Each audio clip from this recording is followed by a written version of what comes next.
Helga the Housekeeper. These fast-acting sleeping pills have a half-life of 15 minutes, and I took enough to kill a herd of buffalo, the man muttered to himself. He laid the empty orange pill bottle on the cherry wood bedside table beside a closed family Bible. Dressed in his best Sunday suit, a suit he hadn't worn in years, the man reclined on the fold-out sofa bed inside his loft apartment near the dead railroad tracks that no longer carried trains anywhere. He set a 14-minute timer on his old Nokia cell phone and shoved it into his right pocket in case he reconsidered. But he wasn't going to reconsider this time. Ring, ring, ring! The loft doorbell screamed throughout the apartment. What the hell? The man groaned. Can't a man die in peace? Ring, ring, ring! A muffled voice crept underneath the entrance door, slipping past the towels he had stuffed beneath it so the neighbors wouldn't smell his body. More towels circled the apartment beneath the partially open windows for the same reason.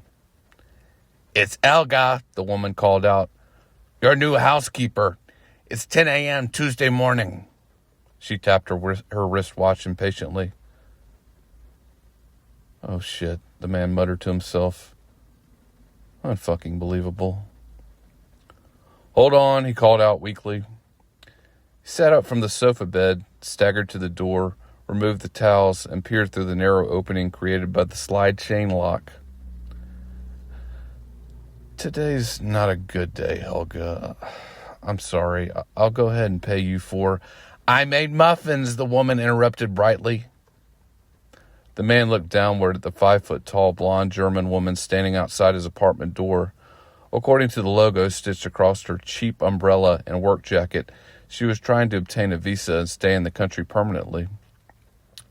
She held a tray of blueberry muffins wrapped carefully in perfect white napkins, folded like something from a fine dining restaurant. The man stared at the deep neckline of her white shirt, then at her surprisingly thick, calloused hands, practical hands with short fingernails and cracked knuckles. Listen, the man said weakly, already beginning to feel woozy. I really don't have time for this today. I really don't have time for this. I'll pay you for...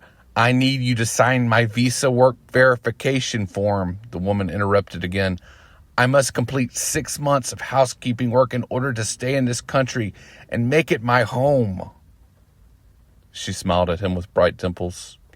No, the man said nervously. No, I really don't want any documentation of any kind.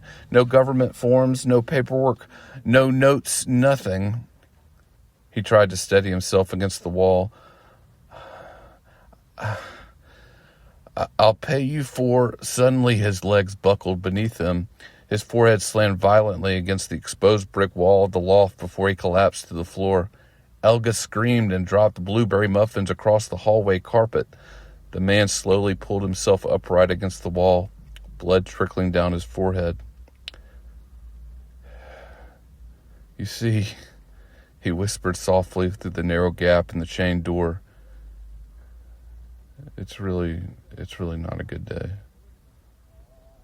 Stand up and unlatch the door, the woman ordered. No, the man answered. Stand up and unlatch the door. She pushed her arm through the opening and grabbed his trembling right hand with her left. The man stared at her with exhausted hatred for what felt like an eternity, but was probably only 30 seconds. Then he stumbled to his feet and unlatched the door. The bathroom was a disaster. Green vomit coated the toilet sink and cracked tile floor. Helga's fingers and low-cut blouse had become a strange mixture of blueberry muffin crumbs and the man's sickness. The man dry-heaved violently into the bathtub while Helga forced cool water over the back of his head from the faucet. Still wearing his soaked Sunday suit and polished black dress shoes, he finally collapsed backwards into the tub. Water pooled around his body. For several moments, neither of them spoke. "Helga," the man whispered finally. She stepped closer and took his hand again. You'll need to spend the entire day cleaning this bathroom," the man said weakly, "if you want me to sign your visa paperwork." Helga's eyes filled with tears. Somewhere beneath the waterlogged suit jacket, the Nokia timer began quietly beeping from inside his pocket. The end.